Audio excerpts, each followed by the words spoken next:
What's up everyone? Janitor Jake here.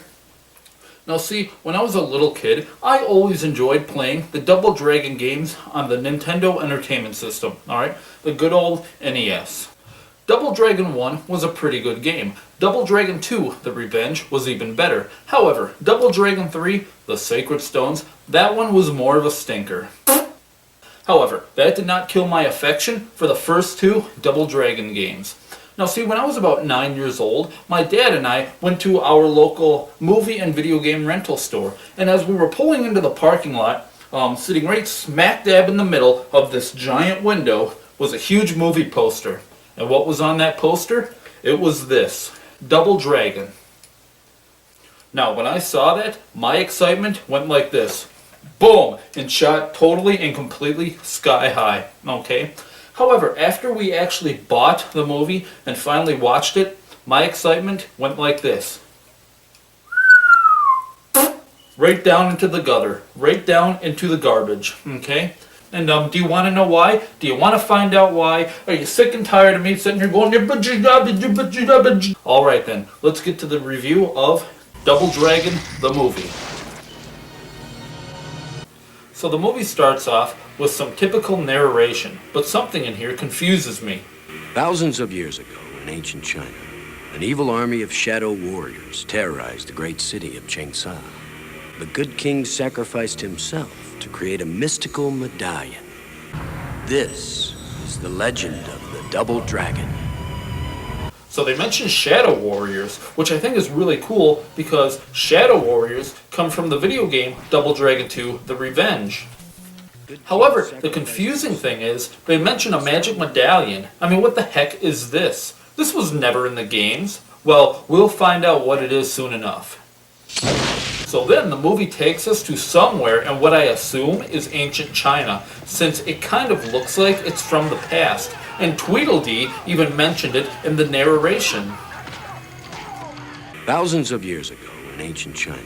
Okay, so is this supposed to be a prequel to the video games or something? I mean, what the heck am I watching? You got Johnny Babblemouth over here rambling on about ancient China, some random king, and some magic medallion. And then, all of a sudden, we're thrown into what I assume is ancient China. However, the cover art for the movie actually shows that it takes place in either the present time or the future. Okay, so are we going to see in the past two brothers fighting a group of bad guys known as the Shadow Warriors, and then suddenly we're thrown into the future, and the Shadow Warriors are now fighting the reincarnated version of the two brothers who are now Billy and Jimmy Lee? I mean, what the heck is going on here? Well, as it turns out, this is actually a monk village that was secretly hiding the ancient medallion, and is now under attack. However, the secret location of the medallion is not a secret for long when Tweedledink over here gives up the location of it.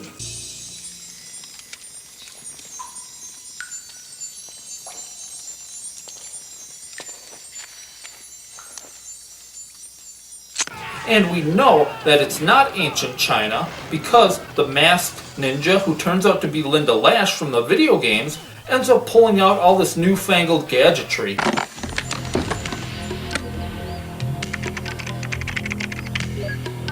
Then we're thrown into a post-apocalyptic city in the future. Well, future when the movie was released, which is now in the past. Man, I really hate it when movies do stuff like that. However, I do like that it's post-apocalyptic because it was like that in Double Dragon 2 The Revenge. Wow, something from the game again. Wow. Then from there, we're introduced to this guy, Koga Shuko. For evil. Koga Shuko, as it turns out, is the main bad guy in the film, which kind of ticks me off because he's just a made-up character specifically for the movie. Okay, spoiler alert, in Double Dragon 1, the main boss was Willy, and then after him, you ended up fighting your brother, Jimmy. And in Double Dragon 2, The Revenge, the main villain and ruler of the Shadow Warriors was a guy known only as Mysterious Warrior. Anyway, they had all these characters to work with from the video game, and yet they go out of their way to make up a new villain. Now get out of here. Now I know someone out there will probably argue with me and sit there and say, actually, Janitor Jake, you're wrong. You're wrong. Kogashuko wasn't a video game. He wasn't a video game. Well, you know what? You nitwitted numbskull. Here's the thing. He wasn't a video game. But that video game came out on the Neo Geo in 1995. This movie was released in 1994. So don't be stupid. But then this person will probably still say, oh, well, you never mentioned the Shadow Master or Shadow Khan from the cartoon show. That's because the cartoon show came out in 1993, 1 year before the movie was released. I'm pretty sure that the people who made the movie already had their ideas etched in stone. It's not like the cartoon came out in 1993 and the people making the movie were like, let's get the ideas. Okay, hurry up, let's make a movie in a year. No! They would not have done that. That would not have happened. And then the same person is going to argue with me and be like, oh, well, what about Shadow Master from Battletoads and Double Dragon? That was a 1993 release as well. Don't be stupid. And then they're going to say, what about the comic books? You know what? Do you want me to sit here and go through the entire history of the Double Dragon thing and Double Dragon on the Atari 2600 and all this? Boy, oh, you know what? I'm gonna...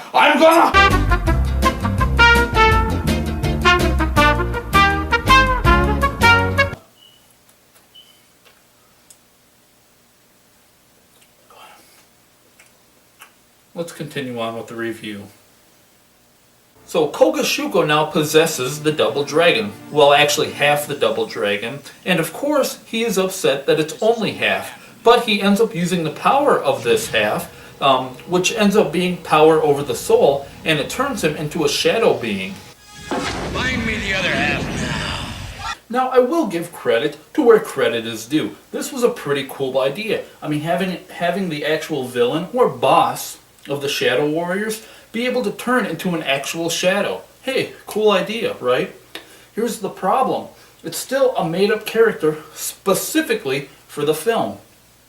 Now, I'm not opposed to having made-up characters specifically for a film. However, you doggone well better not be having that character replace the main characters from the video games. But what do? No, they do it anyway. Oh, we gotta do it anyway. And who do they end up getting? Do they get anyone like, is the mysterious warrior in here? No, of course not. Oh, is Willie in here? No, of course not. Who's the main bad guy? Oh, some guy named Kogashuko. And what's he do? Oh, he owns a big giant corporation. He's a big juggernaut in the business industry, you know, because down with corporate America, down with big business, down with Walmart, right? You know what? If you guys hate America so much, and you guys hate the way this country is, why don't you just amstray? Vote Janitor Jake for president in the year 2020. So after all that, you are finally introduced to Billy and Jimmy Lee, the main good guys. And this is where you find out that Billy Lee, oh, you know, the main character from the first game, and the first player, if you're playing two-player on Double Dragon 2 and also Double Dragon 3, I mean, so pretty much the leader of the Lee brothers, right? You know, Billy is first and Jimmy is second. Well, in the movie, Billy Lee ends up being just a big screwball, always goofing off and screwing around and being stupid and basically just being like, well, you get the picture. And Jimmy Lee is the responsible brother. Everything is always planned out and nice and neat and taken care of. And he is also the better martial artist. And they are actually being looked after by their legal guardian, Satori, who is in possession of the second half of the Double Dragon. So, of course, once again, the filmmakers go out of their way to create another new character in the Double Dragon universe, which I never even had a thought cross my mind that the Lee brothers were so young that they actually needed to be taken care of. I mean, for Pete's sake, if I wanted to watch little kids beat up bad guys, I might as well go and watch Three Ninjas. Then all of a sudden, we're watching a commercial with Mario and Luigi. Now, I know Mario is not wearing his traditional red outfit, but I mean, come on. One's short and fat, the other is tall and thin. They both talk like they're from New York, and they are involved in a construction type business. They're not plumbers anymore, but now they end up jacking up houses. Then it cuts to the news, which is hosted by George Hamilton and Vanna White. Like, seriously? How random can you make this movie? I mean, come on. Okay, and then it's like, oh, well, who do you have for the weather guy? Oh, Andy Dick? Oh, of course, why not? I mean, why not? Our viewers playing Beat the Clock. Okay, fine. It's obvious that the filmmakers don't want this movie to be taken seriously or have any dark tones to it, right? So fine, you want it to be just a big goof festival? Alright, that's what it is? Fine, I got an idea. How about for the newscasters and stuff? How about you get like video game characters, or even if you don't do that, how about some characters related to Nintendo even, like maybe Howard and Nestor from Nintendo Power? Do they do that? Do they do anything intelligent like that? No, they don't. What do they end up doing? They end up going to their board meeting, sitting at a table and sitting there going,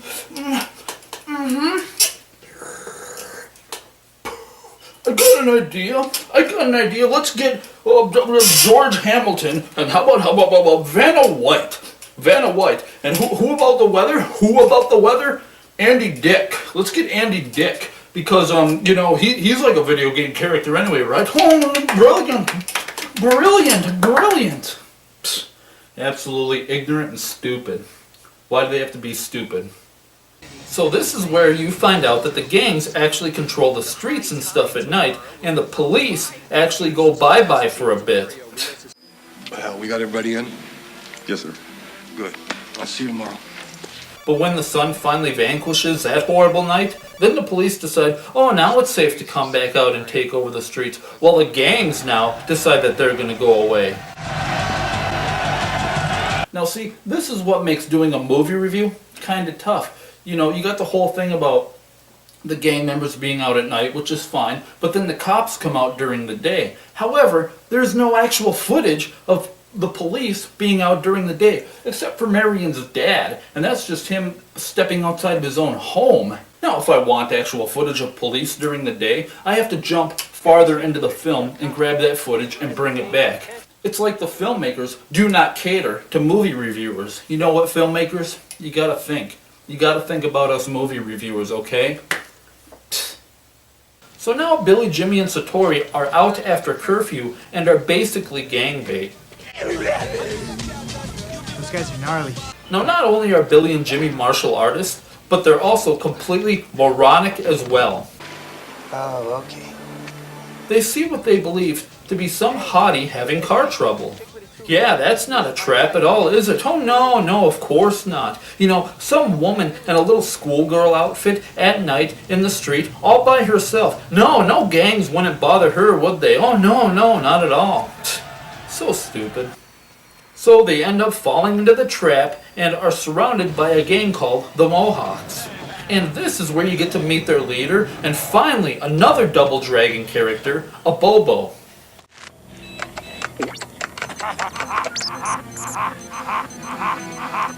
Moby Dick over there is Bobo. Wait, what? Bobo. Come again? Bobo. So, once again, the filmmakers decide to go out of their way to create a bunch of doodaddy nonsense that does not belong in the film. I mean, just call him a Bobo. That was his name in the video games. Instead, they're like, no, let's give him Bo a Bobo. Let's give him a first name, Bo a Bobo. It was never Bo in any of the video games until this stupid movie came out. It was just a Bobo. So why can't you call him a Bobo? No, we gotta add extra crap to the film. So stupid. So you meet a Bobo and his sidekick Hawk, who of course is another made-up character. Because, why not, right? You got a problem with that? So a Bobo tries to take the medallion, but he fails, and Billy, Jimmy, and Satori take off with a Bobo and Hawk chasing after them. Now the whole chase scene itself is actually pretty stupid, but it's so stupid, it kind of makes me laugh and makes me want to hang out with a Bobo and Hawk, because of how stupid they are. They laugh at everything, and I mean everything.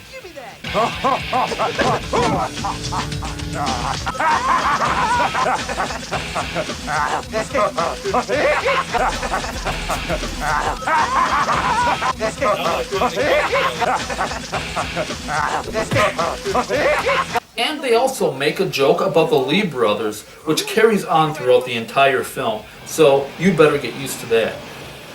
It's the Lee brothers, Ugg and Home. Oh, I get it. Ugly. Homely. ugly. Look who's talking, ugly. You're ugly. I'm homely. Ugly? And during the chase sequence, you get to see a reference to Back to the Future. You remember at the end of Back to the Future 1 and even in Back to the Future 2, where Doc has Mr. Fusion on his car?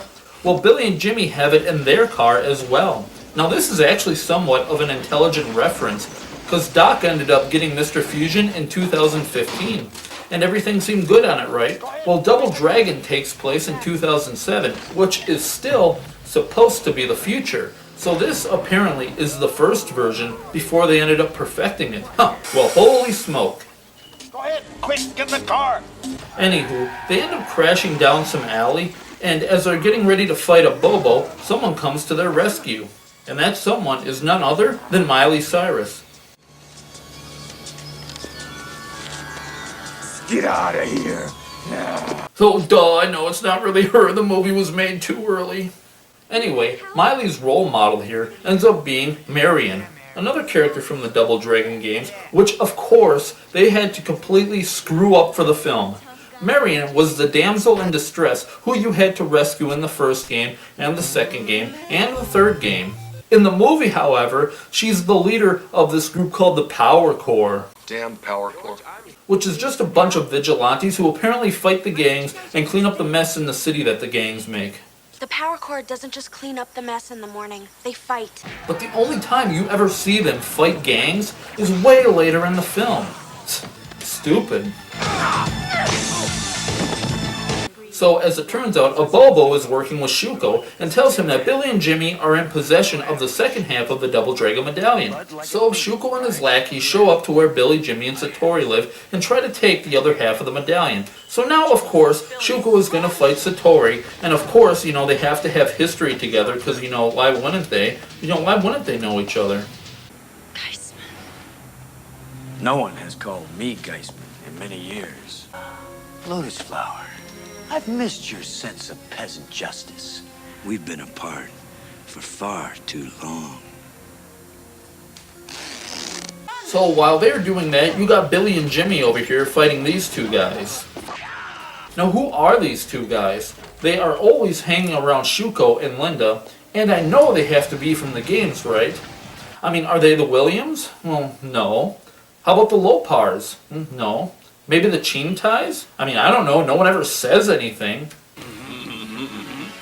Well, it's actually not until later that the movie finally reveals who they are. So who are they? Huey, Lewis, any news? Huey and Lewis? Really? Huey and Lewis? Like, okay, if you're going to do that, you might as well really go out of the way and call them Huey and Louie and have them look for their lost brother Dewey. Oh no, they can't do that though because they already have a reference for it, right? And what is that reference for? Well, of course, Back to the Future, because why not? Oh, Huey Lewis and the News, huh? You mean the same guys who sing that song, Power of Love? That's the power of love. And also the guy who tells Marty and his band that they're too loud? I'm afraid you're just too darn loud. Anyway, after some stupid slapstick fighting and what have you, a Bobo finally shows up. Except now, he looks like a giant mutant or something from the X-Men.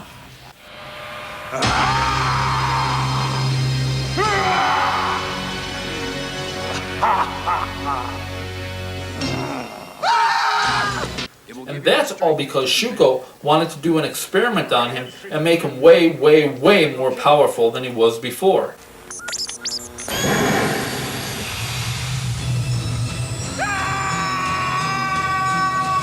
Now I'm sure some people out there will be like, oh wow, brilliant. They made him look just like the character from the video games, right? They made him look just like a Bobo from the video games. They did not make him look like a Bobo from the video games.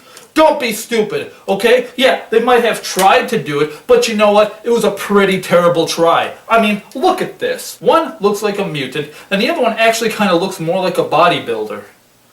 Oh, but of course, Marion has a different opinion on what he looks like, though. Another movie reference?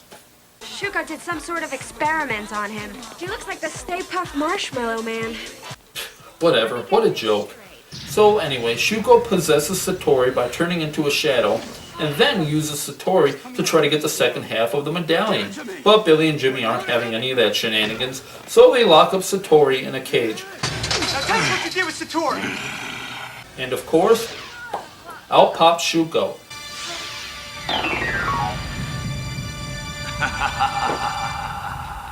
This is getting weird. And now Shuko and his lackeys are going to try to blow up their home. So Billy and Jimmy get Satori free. Well, actually, she gets herself free while they just stand back and watch. So after all that nonsense and running around, they are finally ready to escape. And what happens? She pulls this.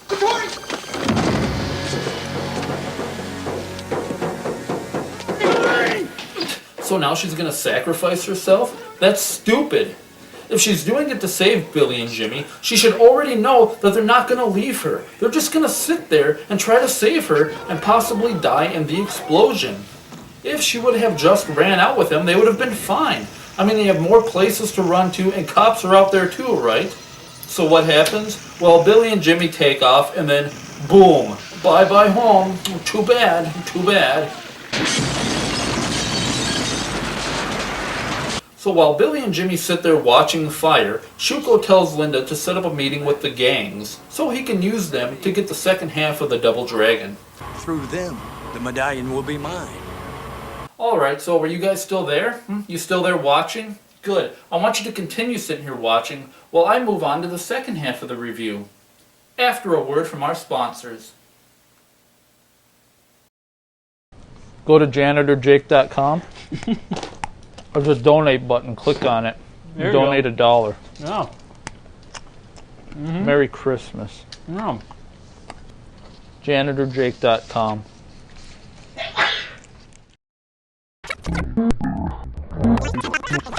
American Gaming Geeks on YouTube. You should go to the CMK Studios webpage. I'm scrolling through it right now. Oh, look, over here, there's a donate button. You can click that if you want, if you like our stuff. This show's listener supported, blah, blah, blah. Thank you for supporting us.